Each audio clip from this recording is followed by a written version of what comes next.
সত্যের আজকের এই পর্বে সবাইকে স্বাগতম। প্রিয় বন্ধুরা, প্রীতি, সালাম এবং শুভেচ্ছা নেবে।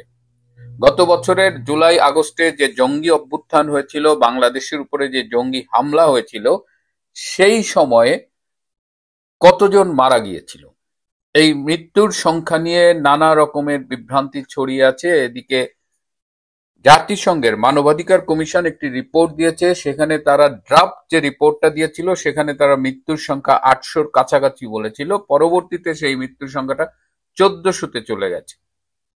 এই সংখ্যাটা 1400 না 800 না এই সংখ্যাটা 200, এই নিয়ে একটা বিতর্ক আমরা করছি, কিন্তু আমরা এই বিতর্কের আড়ালে যে মৌলিক প্রশ্নটা করতে আমরা ভুলে যাচ্ছি সেটা হলো যে এই হত্যাকাণ্ডগুলো কারা সংগঠিত করেছে, এই হত্যার দায় কার, এই খুনগুলো কোন খুনির নির্দেশে হয়েছে, সেই প্রশ্নের গভীরে কিন্তু আমরা যাচ্ছি না।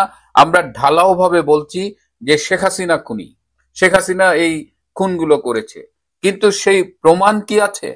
যদি আমি গত বছরের 5ই আগস্ট আপনাদের কাছে এই প্রশ্ন তুলতাম তাহলে আপনারা হয়তো সাথে সাথে আমাকে মেরে তাড়িয়ে দিতেন, কিন্তু সেদিনও আমরা বলার চেষ্টা করেছি যে এই আন্দোলনটি জামাত, শিবির এবং জঙ্গিদের, আপনারা শোনেননি। সেদিনও আমরা বলেছি রংপুরের সাইদ শিবির কর্মী, আপনারা শোনেননি। সেদিনও আমরা বলেছি রংপুরের আবু সাইদকে শিবির নিজেরা হত্যা করেছে, আপনারা শোনেননি। কিন্তু আজকে যখন প্রায় 16 মাস হয়ে গেল, এই সময় যখন আমি বলছি তখন আজকে এত এত প্রমাণ আছে আমাদের কথার সপক্ষে যে আজকে আমাদের আসলে আবার দাবি তুলতে হবে যে জুলাই আগস্টের হত্যাকাণ্ডের জন্য দায়ীকে, এই হত্যাকাণ্ডের প্রকৃত খুনিকে। এবং আসুন আজকে আমি আপনাদের সামনে প্রমাণ করে দেব, এবং এই প্রমাণগুলো কিন্তু আমরা জেনারেট করিনি, এই প্রমাণগুলো ইনুসের জঙ্গি বাহিনী দিয়েছে। প্রথমে আমি আপনাদের কাছে অনুরোধ করব এই ছোট্ট ভিডিও ক্লিপটি দেখুন। তবে আমার কাছে খুব আশ্চর্য লাগছে যে যা বক্তব্য শুনলাম, সে বক্তব্যতে মনে হচ্ছে পুলিশের ফায়ারিং এ কম লাগছে, এদের সিভিলিয়ান ড্রেসে হাতে 7.62, আপনারা নিজে দেখছেন 7.62 মানে 7.62 রাইফেল। এখন ইনভেস্টিগেশন করার, ম্যাসিভ ইনভেস্টিগেশন দরকার যে এরা কারা, কাদের হাতে এই রাইফেল, যেটা প্রহিবিটেড রাইফেল, কাদের হাতে এটা আসছে, এই এলাকাতে কে কারা দিচ্ছে। এখানে শর্টগানও আছে, এখানে আমি যে কজনের দেখলাম, আমাদের ডাক্তার সাহেব যেগুলো দেখালেন এগুলো পুরো বুলেট 7.62। তো এইটা খুবই আমি বলবো যে উদ্বেগজনক। একটা পুলিশের হাতে আছে, ইউনিফর্মে তার হাতে আছে, কিন্তু সিভিল ড্রেসে কারা আনসার এলাকাতে গিয়ে, তারা বাইরেও হয় নাই, তারা কিন্তু আনসার গেটের মধ্যে তাদেরকে এরকমভাবে ফায়ার করছে। আরও নাকি এখানে তো মাত্র 7-8 জন, ওদের আনসার যে হসপিটাল ফ্যাসিলিটি সেখানেও আছে। এটা খুবই মারাত্মক। মানে তার মানে হচ্ছে যে আমরা সিভিলিয়ানকে আর্ম করেছি। ডক্টর ইউনূস যখন প্রথম দায়িত্ব নেয় গত বছরের 8ই আগস্ট, তখন স্বরাষ্ট্র উপদেষ্টার দায়িত্ব পেয়েছিলেন ব্রিগেডিয়ার অবসরপ্রাপ্ত সাখাওয়াত হোসেন। এবং এই সাখাওয়াত হোসেন দেখেন সিএমএইচ এ আহত আনসারদের দেখে আসবার পরে তিনি বলেছিলেন যে যে গুলিগুলো করা হয়েছে সেটি 7.62 রাইফেলের গুলি, যেটা সাধারণত পুলিশের কাছে থাকে না রাস্তায় যারা ডিউটি করে, এবং এই অস্ত্র সিভিলিয়ানদের হাতে চলে গিয়েছিল বলে তিনি সন্দেহ পোষণ করেছেন। সিভিলিয়ানরা আসলে কারা? আমরা কিন্তু এর আগে একটা ভিডিওতে দেখেছিলাম, আমার অনেক আগের একটা শোতেও দেখিয়েছিলাম যে বোরকা পরিহিত একজন, তার হাতে একটা AK-47 রাইফেল, এবং তিনি ভিড়ের মধ্য দিয়ে গিয়ে সেটা সেনাবাহিনীর ট্রাকে একজন সৈনিকের হাতে তুলে দিচ্ছেন। তো এখন ব্রিগেডিয়ার শওকত যেহেতু সিভিলিয়ানদের কথা বলছেন, আসেন আমরা একটু একজন সিভিলিয়ানের স্বীকারোক্তি একটু দেখি। আন্দোলনের মাঠে ছিলাম আমরা, যারা সেনাবাহিনী কর্মকর্তা তারা, আমরা গ্রেনেড দিয়ে খেলেছি, আমরা বুলেট ফায়ার করেছি, আমরা জানি কিভাবে শত্রুর মোকাবেলা করতে হয়। তো আওয়ামী লীগ আমাদের শত্রু ছিল, ওদের মোকাবেলা করার জন্য মাঠে ছিলাম। দেখে বোঝা যাচ্ছে আমার ছেলে ওই স্নাইপার রাইফেল হাতে নিয়ে ছবি তুলেছে, আর এক হাতে আমার কমান্ডো নাইফ ছিল। স্নাইপার রাইফেল হাতে নিয়ে ছবি তুলেছে, আর এক হাতে আমার কমান্ডো নাইফ ছিল, আর এক হাতে আমার কমান্ডো নাইফ ছিল। যে জেনারেশন এত সচেতন, ওই জিনিসটা কিন্তু তারা খাবে না। এই শুভ আফ্রিদি সামরিক বাহিনী থেকে বরখাস্ত হওয়া একজন সাবেক অফিসার, এবং দেখেন সে নিজের মুখে স্বীকার করেছে। এটা কিন্তু তাকে দিয়ে কেউ জোর করে করেছে বা রিমান্ডে নিয়ে করিয়েছে তা না। এবার এই যে সম্প্রতি যে বহুল আলোচিত একটা রায় হলো, একটা অবৈধ আদালতে যে রায়টা হলো, সেখানে দেখেন, সেখানে বিচার চলাকালীন অ্যাডভোকেট তাজুল কি বলেছে এবং তার বক্তব্যগুলো সাথে সাথে খণ্ডন করে আমি একই সাথে ভিডিওগুলো একটু দেখাচ্ছি, আপনারা একটু কাইন্ডলি দেখবেন। আসামি শেখ হাসিনার ফোন আলাপের থেকে আরো জানা যায় তার ষড়যন্ত্রমূলক পরিকল্পনায় দলীয় সশস্ত্র ক্যাডার বাহিনীর মাধ্যমে সেতু ভবন, বিটিবি ভবন, মেট্রো রেল স্টেশন সহ রাষ্ট্রীয় গুরুত্বপূর্ণ কিছু স্থাপনা কি পয়েন্ট ইনস্টলেশন অগ্নিসংযোগের মাধ্যমে পুড়িয়ে দিয়ে আন্দোলনকে ভিন্ন খাতে প্রবাহিত করার জন্য আন্দোলনরত ছাত্র জনতার উপর দায় চাপিয়ে দেওয়ার মাধ্যমে অন্যান্য অমানবিক আচরণ বা আদার ইনহিউম্যান অ্যাক্ট সংগঠন করেন। তখন কি তোমরা একটারা হামলা করেছিলে? বিটিবি ভবন, ওই বিটিভিতে আমি নিজে ছিলাম, সেটা আমার বনশ্রী বাসা হওয়াতে ওখানে বিএনপি, জামাত, শিবির, ছাত্র জনতা সবাই ছিল। মেট্রো রেল স্টেশন সহ যেদিন আমাদের যে মেট্রো রেলে হামলা করেছিল, তোমরা কি একলারা করেছিলে? নরসিংদী কারাগার হামলা হয়েছিল, তোমরা কি একলারা করেছিলে? ওখানেও সবাই অংশগ্রহণ করেছিল। সেতু ভবন বনানী, আমি সেতু ভবনে ছাত্র আন্দোলনে মূল ভূমিকা রাখি। আমি সেতু ভবনে ওইখানে হামলাও চালাই, পুলিশ ভিতরে ঢুকার পরে আমি হামলা চালাই ওখানে আমি উপস্থিত ছিলাম এবং আমার ফুটেজ আরটিভিতে আপনাদের দেখাই, ভিডিও দেখাই। সেই সজল, আমি হাসিনার পতনের মূল ভূমিকায় সজল আমি। এই যে আমার ভিডিও, এই যে এটা হচ্ছে ৭১ টেলিভিশনের, এই যে আমি, আর এই যে আরটিভিতে সেতু ভবনের ফুটেজ, এই যে আমি, এই যে এটা আমি কিং সজল। আইন যদি মানতে যেতাম তাহলে কিন্তু এই বিপ্লবগুলো হতো না। মেট্রো রেল, যদি মেট্রো রেলে আগুন না দেওয়া হতো, যদি পুলিশদেরকে না মারা হতো, তাহলে বিপ্লবটা এত সহজেই অর্জিত হতো না, কিংবা ফ্যাসিবাদের পতন নিশ্চিত করা যেত না। যদি মেট্রো রেলে আগুন না দেওয়া হতো, যদি পুলিশদেরকে না মারা হতো, তাহলে বিপ্লবটা এত সহজেই অর্জিত হতো না, কিংবা ফ্যাসিবাদের পতন নিশ্চিত করা যেত না। আমি নিজে পুলিশের সাথে মারামারি করেছি, পুলিশের গায়ে হাত দিয়েছি। এখন যদি কোনো মতে যদি শেখ হাসিনা ফিরে আসে, সে আর জোর করে কিছু করা লাগবে না, সে রাষ্ট্রীয় নিয়মে আমাকে ফাঁসি দিতে পারবে। দেখেন যে প্রত্যেকটা মিথ্যে দাবি যেগুলো তিনি আইসিটির সামনে দাঁড়িয়ে করেছেন, প্রত্যেকটা তাদের পক্ষের লোকই কিন্তু আবার বিভিন্ন সময়ে প্রমাণ দিয়ে দিয়েছে। তারা মেট্রো রেল ভেঙেছে, তারা সেতু ভবন ভেঙেছে, এবং এই প্রমাণগুলো থাকা সত্ত্বেও আমি জানি না শেখ হাসিনার পক্ষে যিনি রাষ্ট্র কর্তৃক নিয়োজিত আইনজীবী ছিলেন, যিনি ফাঁসির রায়ের পরে হাসতে হাসতে বলেছিলেন ভীষণ কষ্ট পেয়েছেন, সেই লোক এই প্রমাণগুলো আদালতের সামনে দিয়েছেন কিনা, এবং দিলেও কোনো লাভ হতো না, কারণ এই রায় পূর্ব নির্ধারিত এবং এই রায়ের আউটলাইন আগে থেকেই করা ছিল। এখন এই যে এতগুলো হত্যাকাণ্ড সংগঠিত হলো, এবং ডক্টর ইউনূস ২-৩ দিন আগে সেনাবাহিনীর উদ্দেশ্যে একটি বক্তব্যে বলেছেন যে সেনাবাহিনী তাদের এই জঙ্গি অভ্যুত্থানে হেল্প করেছে। এটা আসলে সেনা এবং জঙ্গিদের একটা সম্মিলিত অভ্যুত্থান ছিল, এবং ডক্টর ইউনূস আরো বলেছেন যে এর সাথে বিদেশি শক্তিও জড়িত ছিল। আমরা বলি যে ডক্টর ইউনূস এর আগে যিনি মাহফুজ নামের একটা বাচ্চা ছেলেকে নিউ ইয়র্কে বলেছেন মাস্টার মাইন্ড, কিন্তু ডক্টর ইউনূস নিজে মাস্টার মাইন্ড ছিলেন, এবং ডক্টর ইউনূস এই যে বিদেশে বসে দেশ বিরোধী ষড়যন্ত্র, শেখ হাসিনা বিরোধী ষড়যন্ত্র, সেখানে ফান্ডিং করেছেন। আগস্টের ৫ তারিখের আগে তিনি প্যারিসে ছিলেন, তখনও তিনি ফোনে অনেকের সাথে যোগাযোগ করেছেন, এবং তিনি যে ফান্ডিং করেছেন তার প্রমাণটা একটু দেখেন। ইউনূস সাহেবের কিন্তু এই আন্দোলনে অনেকেই জানেন না, ওনার কিন্তু একটি বড় ভূমিকা ছিল। উনি, আমি অন এয়ারে কথা বলছি, উনি একটি লবিং ফার্ম হায়ার করেছিলেন। ওই লবিং ফার্মের সাথে আমরাও কাজ করতাম, অর্থাৎ ওই লবিং ফার্মকে আমরাও ব্যবহার করেছি। ওনার টাকা খরচ করে, ওনার প্রতিষ্ঠানের টাকা খরচ করে শেখ হাসিনার বিরুদ্ধে উনি টাকা খরচ করে বিদেশের মাটিতে নট অনলি উনি পার্সোনালি কাজ করেছেন, উনি লবিং ফার্ম হায়ার করে কাজ করেছেন। যে কয়েকটা গোষ্ঠী আওয়ামী লীগ সরকারের ফেসিজমের বিরুদ্ধে আন্তর্জাতিক বিশ্বে কাজ করেছে, জামাত এবং ডক্টর ইউনূস হচ্ছে তারা দুইটা স্টেক হোল্ডার্স। সুতরাং ডক্টর ইউনূস এই যে কাজগুলো করেছেন, আমি কিন্তু সেখানে টার্মস দেখেছি, তারা কোন টার্মস এর ভিত্তিতে এগ্রিমেন্টটা করেছে। তো বিদেশি লবিং ফার্মরা তো অনেক টাকা চার্জ করে, তো সেখানে রিটেন এগ্রিমেন্ট হয়। এখন আমি প্রশ্ন তুলতে চাই যে হত্যাকাণ্ডের দায় ইউনূস এবং তার জঙ্গি বাহিনীর, যে হত্যাকাণ্ডগুলো তারা সংগঠিত করেছে তার স্বীকারোক্তি আছে, সেখানে আমরা তো বলতে চাই যে প্রতিটা মৃত্যুর একদম বিশদ তদন্ত হোক, বের করা হোক, এবং বের করলে দেখা যাবে যে অধিকাংশ হত্যাই ইউনূসের জঙ্গি বাহিনী করেছে।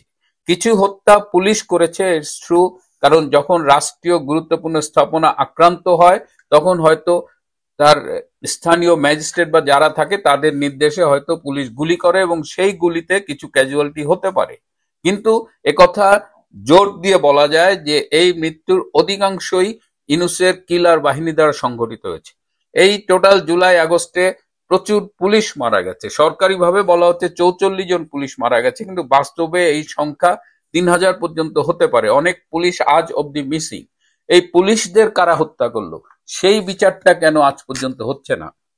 তাড়াহুড়া করে আইসিটিতে একটা বানোয়াট মিথ্যে মামলায় শেখ হাসিনাকে খুনের দায়ে একটা মৃত্যুদণ্ডের রায় দিয়ে একটা মানে এর ফলে কি হয়েছে, অধিকাংশ মানুষ এবং পৃথিবীর অধিকাংশ সংস্থা বলেন, দেশ বলেন, তারা কিন্তু এই বিচারটাকে প্রত্যাখ্যান করেছে।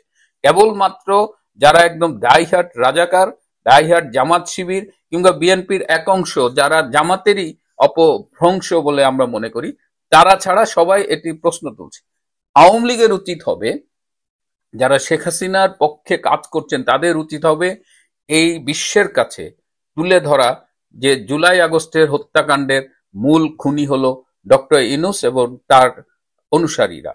সব তথ্য প্রমাণ বিশ্লেষণ করে এবং দেখে একথা নিশ্চিত করে বলা যায় যে শেখ হাসিনার নির্দেশে একটিও হত্যাকাণ্ড সংঘটিত হয়নি এবং তিনি কোনো খুনের বা হত্যার নির্দেশ দেন। প্রিয় সুধী, যে যেখান থেকে দেখছেন সবাইকে প্রীতি ও শুভেচ্ছা।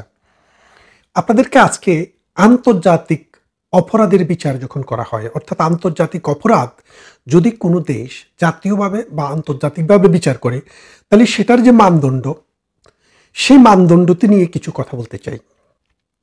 প্রথম কথাটা হচ্ছে যে আন্তর্জাতিক অপরাধ কি?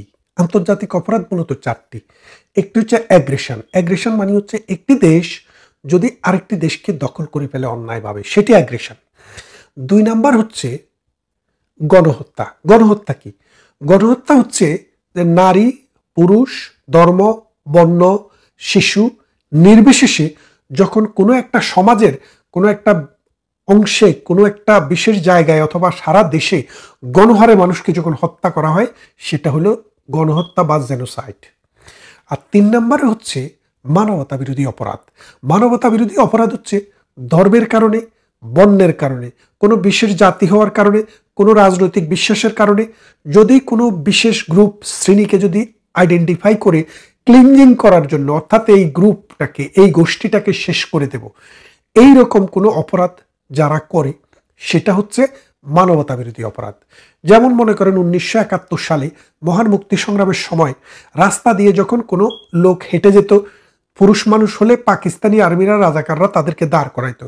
দাঁড় করাইয়া লুঙ্গি খুলে দেখতো তার মুসলমানি আছে কিনা। যদি মুসলমানি থাকে জিজ্ঞেস করতো কলেমা পড়ো, কলেমা পড়তে পারলে ছেড়ে দিত, আর কলেমা না পড়তে পারলে তাকে গুলি করে মেরে ফেলতো। তার মানেটা কি? তাকে আইডেন্টিফাই করা হতো তার মুসলমানি নাই এবং কলমা জানে না, সে হিন্দু। এবং হিন্দু নারী যখন পেত তাদেরকে ধরে নিয়ে গনিমতের মাল হিসেবে পাকিস্তানি আর্মিদেরকে দিত। শুধু হিন্দু নারী না, বাঙালি নারীকেও তুলে নিয়ে এই ইয়েদের হাতে দিত, পাকিস্তানিদের হাতে তুলে দিত। তো হিন্দুদেরকে দেখলেই হত্যা, এইটা হচ্ছিল মানবতা বিরোধী অপরাধ। আর এর বাইরে আরেকটি অপরাধ রয়েছে, সেটি হচ্ছে ওয়ার ক্রাইম। ওয়ার ক্রাইমটা হচ্ছে এমন একটা ক্রাইম যে ক্রাইমটা সাধারণত কোনো একটা দেশে স্বাভাবিক অবস্থায় মানুষ করতে পারে না। যেমন ধরেন কোনো একটা জায়গায় পুলিশ আছে, আর্মি আছে, বিজিবি আছে বা আনসার বাহিনী আছে, সরকার আছে, প্রশাসন আছে, কোনো একটা ঘটনা ঘটলে সেটা মামলা হচ্ছে, ডায়েরি হচ্ছে, মানুষ বিচারের জন্য যাচ্ছে, মানুষ জেগে উঠতেছে, এখান থেকে বিচার হয়। কিন্তু যখন একটা যুদ্ধকালীন সময় থাকে তখন সরকার থাকে না, প্রশাসন থাকে না, আর্মি কাজ করে না, পুলিশ কাজ করে না। যার ক্ষমতা আছে, শক্তি আছে, সে সেটা করে ফেলে। যেমন মুক্তিযুদ্ধে গেছে, এই জন্য মুক্তিযুদ্ধের বাড়ি থেকে গরুগুলো নিয়ে গেছে রাজাকাররা। মুক্তিযুদ্ধে গেছে সেই জন্য মুক্তিযোদ্ধার মেয়েকে তুলে নিয়ে গেছে। মুক্তিযুদ্ধে গেছে সেই জন্য মুক্তিযুদ্ধের বউকে তুলে নিয়ে গেছে। অথবা মুক্তিযুদ্ধে গেছে একটা মানুষ, তাকে সেই জন্য তার জমি জমা দখল করে নিয়ে গেছে, তার ফ্যাক্টরি, মেল কারখানা নিয়ে গেছে, তার বাড়িতে আগুন লাগিয়ে দিয়েছে। এবং একটা হিন্দু মানুষ তাকে ধর্মান্তরিত করে মুসলমান করার জন্য প্রেসার করেছে, এইটাকে বলে যুদ্ধ অপরাধ। এই যে 4টা অপরাধ বললাম, aggression, genocide, crime against humanity এবং যুদ্ধ অপরাধ, এই 4 রকমের অপরাধকে মানে আন্তর্জাতিক অপরাধ বলা হয়। কেন আন্তর্জাতিক অপরাধ বলা হয় এটার একটা ব্যাখ্যাও আছে, ব্যাখ্যা এবং এটার বিচার কে করবে, কারা করতে পারবে, এটা সম্পর্কেও আইকম্যান কেসে একটা বিখ্যাত একটা জাজমেন্ট আছে। সে আইকম্যান কেসটা ছিল এই 48 বা 49 সালের দিকে, 1948 বা 49 সালের দিকে। হিটলারের একজন সহযোগী ছিল, তার নাম ছিল আইকম্যান। ইহুদি নিধনের সময় দ্বিতীয় বিশ্বযুদ্ধে এই আইকম্যান জড়িত ছিল, যার কারণে আইকম্যানকে ইসরায়েল খুঁজছে তাকে বিচার করার জন্য। তখন আইকম্যান কি করলো, চুরি করে পালিয়ে গেল আর্জেন্টিনা পালিয়ে যাওয়ার পরে তার চেহারা প্লাস্টিক সার্জারি করে তিনি চেঞ্জ করে ফেলছে, যার কারণে আমি আপনি দেখলে এটা যে এই আইকম্যান সেটা চিনতে পারবো না। কিন্তু ইসরায়েলের গোয়েন্দা বাহিনী ঠিকই আইকম্যানকে আইডেন্টিফাই করেছে, করে একটা হেলিকপ্টার নিয়ে জোর করে আর্জেন্টিনা থেকে ধরে নিয়ে এসছে তাকে ইসরায়েলি আইনি যখন তার এই মানবতা বিরোধী অপরাধের বিচার, জেনোসাইডের বিচার, যখন যুদ্ধ অপরাধের বিচার যখন শুরু করে, তখন এই আইকম্যানের পক্ষের আইনজীবী বলল যে আইকম্যানের বিচার করার এখতিয়ার ইসরায়েলের নাই, কেননা যখন অপরাধ সংগঠিত হয় ইসরায়েল নামে কোনো রাষ্ট্রই ছিল না, এবং ইসরায়েল পরবর্তীতে মামলার মানে আইন করে পূর্বের বিচার ক্রিমিনাল লয়ে করা যাবে না, এরকম কথা বলা হয়েছিল। তখন ওই আইকম্যান মামলায় সেখানে রুলিং হয়েছিল যে মানবতা বিরোধী অপরাধ, অ্যাগ্রেশন, ক্রাইম এগেনস্ট হিউম্যানিটি অথবা ওয়ার ক্রাইম, এই যে 4টা ডিক্লেয়ার্ড ক্রাইম, এই ক্রাইমের বিচার করার জন্য কোনো জুরিসডিকশন ইস্যু নেই। জুরিসডিকশন বলতে অর্থাৎ এই দেশের জুরিসডিকশন আছে ওই দেশের নাই, বিষয়টা এরকম না। যেই কোনো দেশ যেই কোনো আন্তর্জাতিকভাবে অথবা জাতীয়ভাবে সেই বিচার করতে পারবে। তো তাহলে বোঝুন এটা কত ব্রড। কিন্তু এখানে এই বিচারটি করতে গেলে আপনাকে দেখতে হবে যে এখানে বায়াসনেসের কোনো ইস্যু আছে কিনা। যদি বায়াসনেস ইস্যু থাকে তাহলে কিন্তু এই আন্তর্জাতিক অপরাধ আদালত, এই আন্তর্জাতিক অপরাধের বিচার তখন কিন্তু প্রশ্নের সম্মুখীন এবং সেটা আন্তর্জাতিকভাবে গ্রহণযোগ্য হবে না। একটি মামলার কথা বললে আপনারা বুঝতে পারবেন। আইকম্যানের কেস তো বললাম, এরপরে আরেকটি মামলা হচ্ছে পিনেচেট মামলাটা হচ্ছে, এই পিনেচেট ছিল চিলির একজন রাষ্ট্রনায়ক, স্বৈরশাসক, দীর্ঘদিন শাসন করেছে, অসংখ্য হত্যা, ধর্ষণ, নির্যাতন, গুম এবং জেনোসাইডের সাথে তার সম্পৃক্ততার কথা পুরো বিশ্ব জানে। তখন 1998 সালে ক্যান্সার আক্রান্ত হয়ে এই পিনেচেট এসেছিল লন্ডনে, মানে নানান রোগে আক্রান্ত হয়ে সে লন্ডনে এসেছিল চিকিৎসা নিতে আসার পর এই ব্রিটিশ পুলিশ তাকে গ্রেপ্তার করে এই কারণে যে সে মানবতা বিরোধী অপরাধ, ক্রাইম এগেনস্ট হিউম্যানিটি, যুদ্ধ অপরাধ বা ওয়ার ক্রাইম বা এগুলা করেছে, সুতরাং তার বিচার তারা করবে। কারণ যেহেতু আইকম্যান কেসে বলা হয়েছে না যে পৃথিবীর যে কোনো দেশ বিচার করতে পারবে, সুতরাং তারা পারবে। তো এই বিষয়টা তখন ব্রিটিশ আদালতে আইকম্যানের লয়াররা মামলা করার পরে একটা প্রশ্ন দেখা দিল যে আসলে পারে কি পারে না। তখন মামলাটি হাউস অফ লর্ড পর্যন্ত যায়। তখন হাউস অফ লর্ডে যখন যায়, লর্ড হফম্যান ছিলেন তখন জাস্টিস, এবং তার নেতৃত্বে 5 সদস্যের একটি মানে জাজেস প্যানেল এটা ডিসিশন নিচ্ছিল। তখন জাজদের মধ্যে 2টা ভাগ হয়ে গেছে, 3 জন জাজ এই পিনেচেটের বিচারের পক্ষে রায় দিয়েছে আর 2 জন জাজ ডিসেন্ডিং জাজমেন্ট দিয়েছে।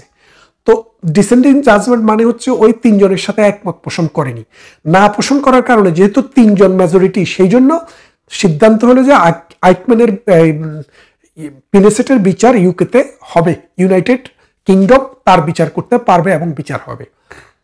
পরবর্তীতে পিনেচেট এখানে একটি জুডিশিয়াল রিভিউ করে বলল যে আমার যে বিচার করবে, যারা জাজমেন্ট দিয়েছে যে 3 জন, এই 3 জনের মধ্যে একজন ছিল লর্ড হফম্যান। এই লর্ড হফম্যান 1992 সালে অ্যামনেস্টি ইন্টারন্যাশনালের প্রেসিডেন্ট ছিল এবং তার বউ অ্যামনেস্টি ইন্টারন্যাশনালের অ্যাক্টিভিস্ট ছিল, এবং সেই সময়ে পিনেসেটের বিরুদ্ধে তারা বিভিন্ন সেমিনার করেছে, সিম্পোজিয়াম করেছে, তার বিরুদ্ধে বক্তৃতা বিবৃতি দিয়েছে এবং তারকে বিচারের আওতায় নিয়ে আসার জন্য বহু সমাবেশ করেছে। সুতরাং এই কারণে তারা বায়াসড, অর্থাৎ পিনেসেটের যে বিচার তারা করলো, বিচার করে যে বললো তার এখানে এই ক্রিমিনাল অপরাধের বিচার হবে, যে জাজমেন্ট দিয়েছে সেই মেজরিটি জাজদের একজন এই হফম্যান যেহেতু বায়াসড, তখন এই বিচারটি এই মামলাটির যিনি জাজমেন্ট দেন তার নাম হচ্ছে লর্ড ব্রাউন উইলকিনসন। তো লর্ড ব্রাউন উইলকিনসন বললেন যে আমি জানি, আমরা দেখতেছি লর্ড হফম্যান আসলে কোনো বায়াস ছিলেন না, তিনি আন্তর্জাতিক আইনে আন্তর্জাতিক মানদণ্ডে বিচারটা যেরকম হওয়া দরকার সেইভাবে বিচার করেছেন, কিন্তু অ্যাপারেন্ট বায়াস, অর্থাৎ দেখা যাচ্ছে মানে পারতপক্ষে দেখতে মনে হয় যেন বায়াস। কেননা তিনি যেহেতু এই পিনেসেটের বিরুদ্ধে আগে কথা বলেছেন, তার বিরুদ্ধে অনেক সভা সমাবেশ করেছেন, সেই জন্য মানে এই লর্ড হফম্যানের দেখতে বায়াস মনে হচ্ছে।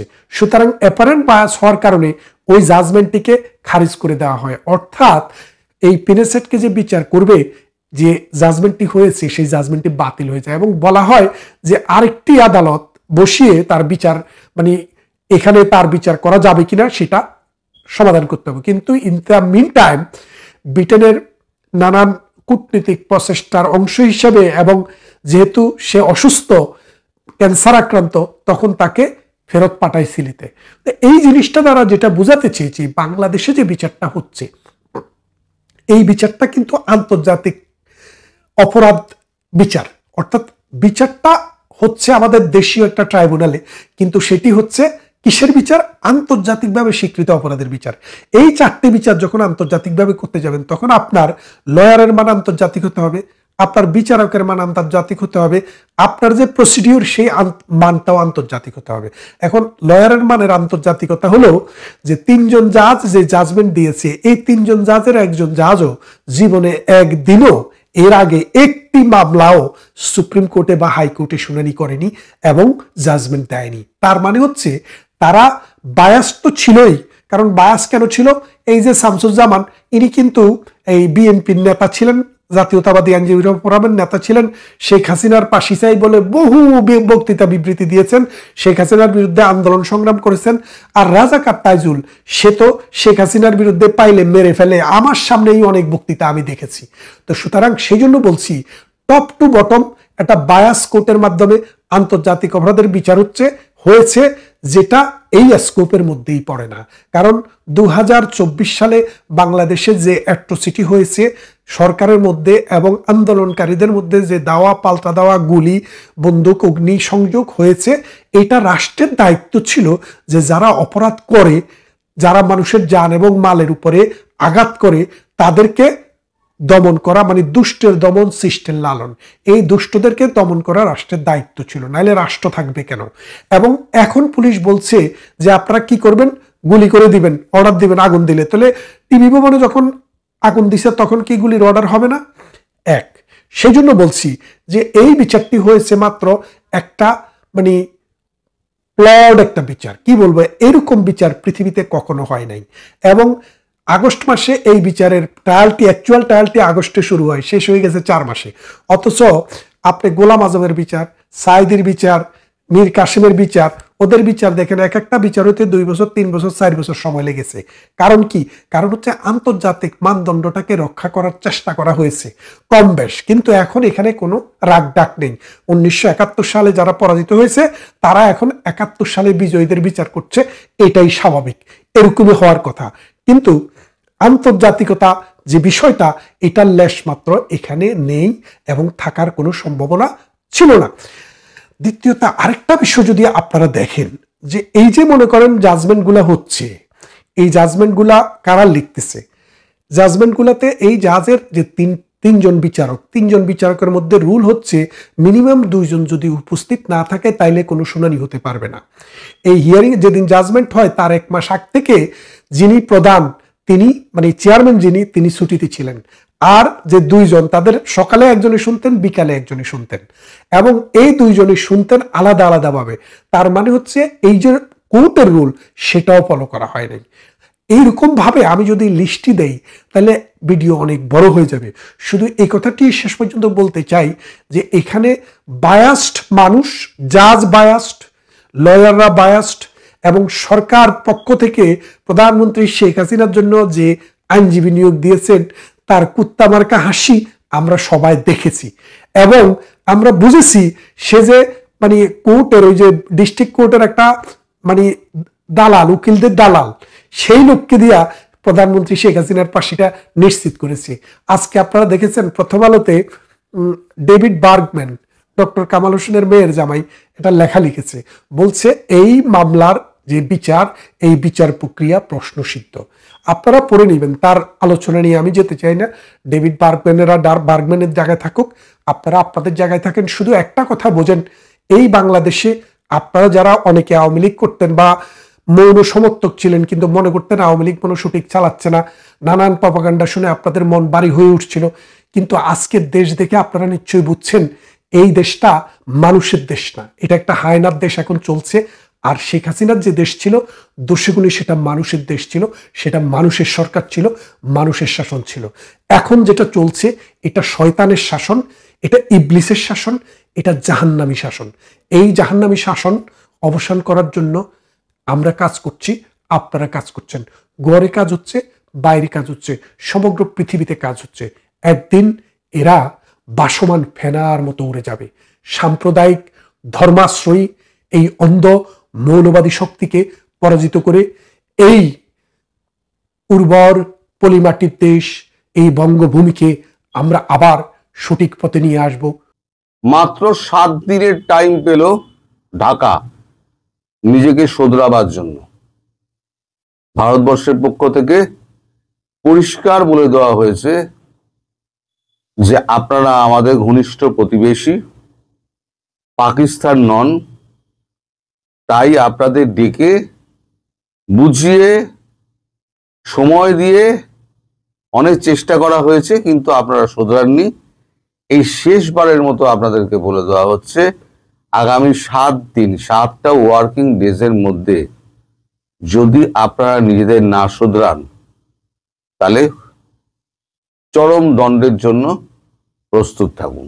এখন এই চরম দণ্ডটা কোন দিক দিয়ে হবে, অর্থনৈতিক দণ্ড নাকি আপনার মানে হ্যাপি হোলি, এই খবরটা কালকে রাত্রিবেলা আমি পেয়েছি, তাই একটা পোস্ট করেছিলাম যে পাকিস্তানের ওদিকেও হবে দামাদ্দাম মাস্ত কালান্দার, এদিকে হলে হবে হ্যাপি হোলি, এবং দুটো জায়গায় পরস্পর একই সঙ্গে হবে। পাকিস্তানে আগে হবে, 12 ঘন্টার মধ্যে বাংলাদেশে হবে, যদি বাংলাদেশের ক্ষেত্রে হ্যাপি হোলি হয়। আর যদি অর্থনীতি নিষেধাজ্ঞা যদি দেয় তাহলে পরে একদম সমস্ত কিছু বন্ধ হয়ে যাবে। না খেয়ে থাকুন, কতদিন জিয়াদ থাকে দেখি, কতদিন ভারত বিরোধী থাকে দেখি। এই খবরে আমি আবার আসছি। তার আগে খলিলুরের ব্যাপারটা একটুখানি বলে দিই। আমি বলেছিলাম খলিলুর কালকে ফেরেননি, খলিলুর থেকে যাবেন ডিনার করে। জয়শঙ্করজির সঙ্গে ওনার দেখা করার খুব একটা ইচ্ছে ছিল, জয়শঙ্করকে কাছে খবর পৌঁছেছিল এবং জয়শঙ্করজির সঙ্গে ওনার দেখা হয়েছে। আর দেখাটা কখন হয়েছে? দেখা হয়েছে সবার শেষে, আমি সে প্রসঙ্গে আসছি। তার আগে বলে নিই, এই যে ভারতে গিয়ে উনি ব্যাপক তোপের মুখে পড়েছেন। কেউ মানে ওনার সঙ্গে অভদ্রতা করেনি,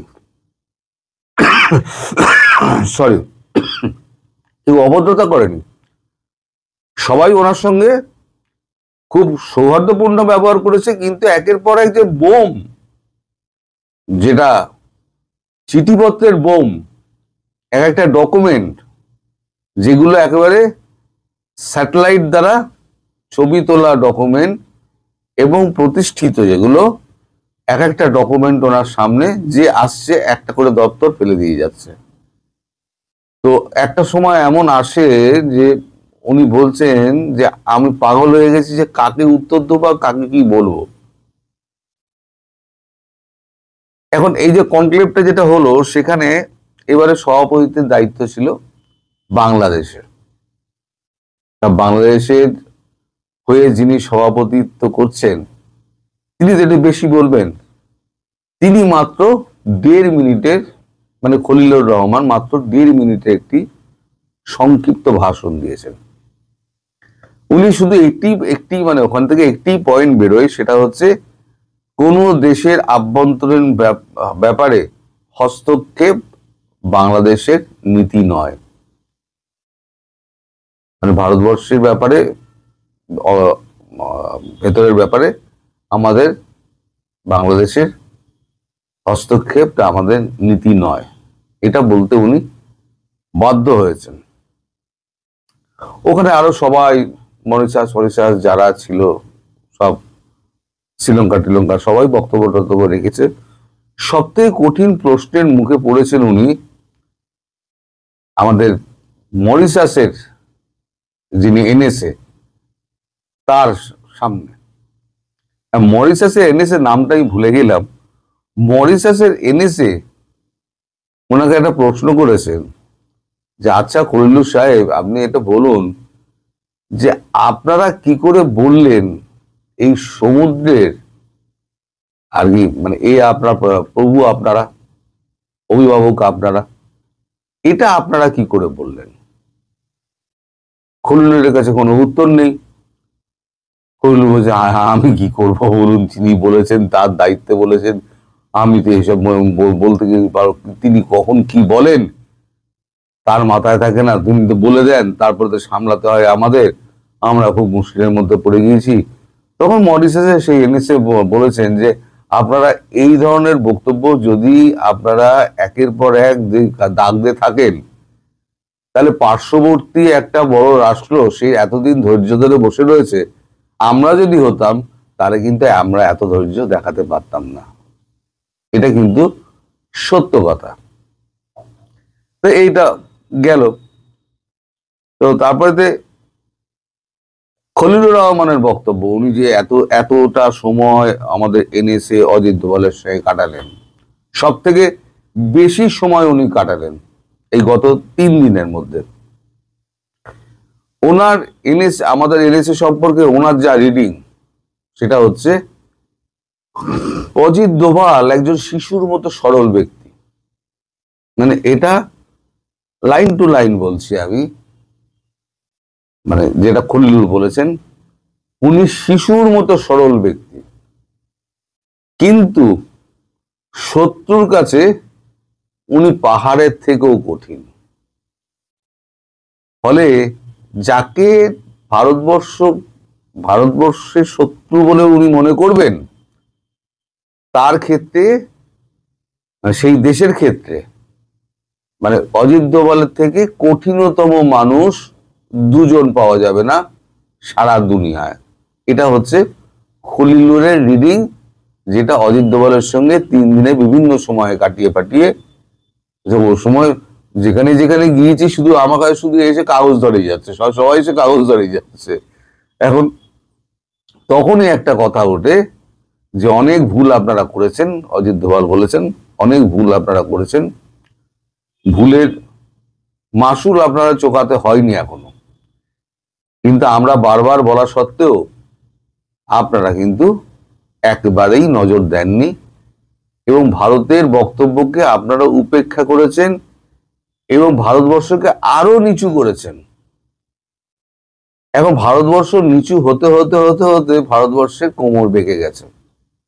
পাকিস্তান হলে আমরা এত বলতাম না, আর পাকিস্তানের ক্ষেত্রে বলবো না, আলোচনাও করবো না, আমরা নামও নিই না। কিন্তু আপনারা আমাদের প্রতিবেশী রাষ্ট্র, আপনাদের স্বাধীনতার যুদ্ধে আমাদের একটা ছিল, যোগদান ছিল, সেখানে আমাদের অনেক সেনা শহীদ হয়েছেন, আপনাদের 30 লক্ষ মা বোনেরা নির্যাতিত, নিপীড়িত এবং খুন হত্যার শিকার হয়েছেন। আমরা আপনার এই করুণ ইতিহাসটা আমরা জানি, আপনাদের স্বাধীনতার করুণ ইতিহাস, এবং ভারতবর্ষের সঙ্গে আপনাদের সম্পর্ক যে একেবারে টানা একটা মধুর সম্পর্ক ছিল, সেই সম্পর্কটা এই 16 মাসে আপনারা এতটাই বিচ্ছিরি করে দিয়েছেন, এতটাই বিগড়ে দিয়েছেন, এতটাই বিষাক্ত করে দিয়েছেন যে এখন বিষ আমাদের মাথায় উঠে গেছে। আমরা তাই বাংলাদেশ বলে আমরা এখনো পর্যন্ত কোনো অ্যাকশন নিইনি, কিন্তু আগামী 7 দিনের মধ্যে 7 ওয়ার্কিং ডেজের মধ্যে যদি নিজেদের ভুলগুলো আপনারা না শোধরান তাহলে আপনাদের কিন্তু চরম মূল্য দিতে হবে বা চরম দণ্ড আপনাদের জন্য অপেক্ষা করছে। এবার চরম দণ্ডটা কি উনি কিন্তু ভেঙে বলেননি। অর্থনৈতিক দণ্ড হয়তো দেবে না, ওই মারই হবে, হ্যাপি হোলি হবে, যেটা আমি বলেছি। এবার হ্যাপি হোলির জন্য প্রস্তুত থাকুন। এবার উনি বলছেন যে আমি তো বসে আছি, সবাই আসছে, একজন করে আসছে আর একটা করে ফাইল আমার হাতে গুঁজে দিয়ে যাচ্ছে। ওখানে বন্দর কর্তৃপক্ষের একজন ডিরেক্টর ছিলেন, তিনি এসে আমার হাতে একটা ফাইল গুঁজে দিয়ে গেলেন যে চট্টগ্রাম বন্দরে এই এই এই এই দিন আপনার পাকিস্তানি জাহাজ এসেছিল, তাতে চিটাগুড় ছিল দাবি করা হচ্ছে, কিন্তু চিটাগুড় ছিল না, সেখানে ছিল অস্ত্র। চিটাগুড়ের বস্তায় তিনে অস্ত্র এসছে আপনাদের ওখান থেকে। তো তার সমস্ত ইমেজ, থার্মাল ইমেজ একেবারে ছবির মতো ঝকঝক করছে, থার্মাল ইমেজ সেখানে একেবারে কাগজে দিয়ে দেওয়া হয়েছে, এবং তার ডিটেলস কবে কবে এসছে, কতক্ষণ ছিল, সেই জাহাজের ক্যাপ্টেন কে, সেই জাহাজের খালাসি কারা ছিল, মানে আপনাদের এনওসি কে আপনাদের দিয়েছিল, সমস্ত কিছু তার মধ্যে ডিটেলসে লেখা রয়েছে, মোট 26 পাতার। ভারতবর্ষ একটা ঠিক করেছিল একটা ডসিয়েট দেবে, মনে করেছিল একটা ডসিয়েট দিয়ে দেবো আমরা, যা হয়েছে তা একটা মৌখিকভাবে হয়েছে, আমরা একটা লিখিতভাবে ডসিয়েট দেবো। পরে পিছিয়ে আসে এই কারণে যে মোহাম্মদ ইউনূসকে ভরসা নেই। কারণ খলিলুর একটা কথা বলেছেন, উনি তো এসে যা খুশি তাই করছেন, কোন দিন উনি তো পালিয়ে যাবেন, বাংলাদেশটা কি হবে।